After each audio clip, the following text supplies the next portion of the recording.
C'est pas beaucoup de toute façon. C'est juste quelques questions, quoi. D'accord. D'abord, on veut savoir, faut-il avoir une autorisation pour faire cette opération?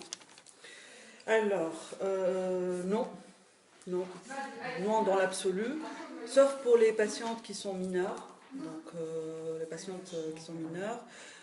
Toute intervention chirurgicale demande autorisation Parentale ou à la d'un majeur? d'un majeur. N'importe qui. Quel majeur.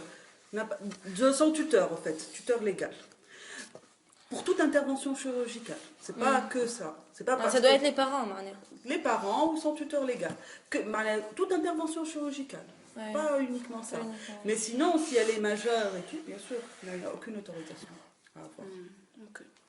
Et quelles sont les raisons pour lesquelles les femmes font cette opération la plupart du temps quand elles viennent? Alors, il y a beaucoup de raisons. Bon, il y en a qui ont eu un traumatisme. C'est pour, soi-disant, camoufler ce traumatisme suite à un viol ou un gros traumatisme. Ou bien c'est sur le plan social aussi. Parce que sur le plan social, c'est par rapport... Il y en a par rapport à ses parents à elle, il y en a par rapport à sa belle famille, il y en a par rapport au mari. Donc il y a différentes...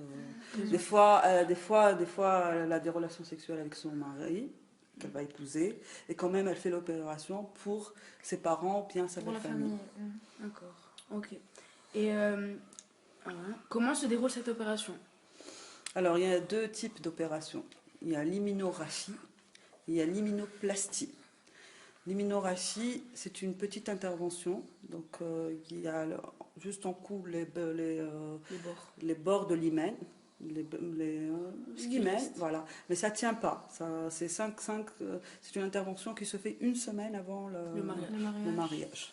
Ou bien l'immunoplastie, là, on crée un nouveau hymen. Donc, on ouvre et on fait comme un nouveau hymen. On prend un morceau du vagin et on crée un nouveau hymen. Et les prix, c'est à peu près des choses. Ça dépend des médecins. Donc c'est une chirurgie esthétique, considérée comme une chirurgie esthétique. Donc il n'y a pas une tarification. Mais chaque médecin donne un prix comme il veut. Et laquelle est elle est moins... Ça varie entre 800 et 3000 dinars. Ah oui, quand même. Tout dépendra du médecin et de l'intervention. Mais il n'y a pas de réglementation, ça c'est sûr. D'accord. Et environ, il y a combien d'opérations par mois qui se passent? Est-ce que c'est régulier, c'est pas régulier? C'est régulier. Il y a, par la société, oui. Tu parles de la société. La société. Il y en a.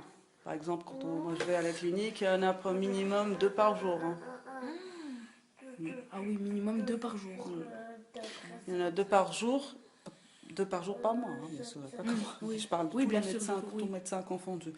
Il y a des périodes, bien sûr, juste avant la saison de mariage.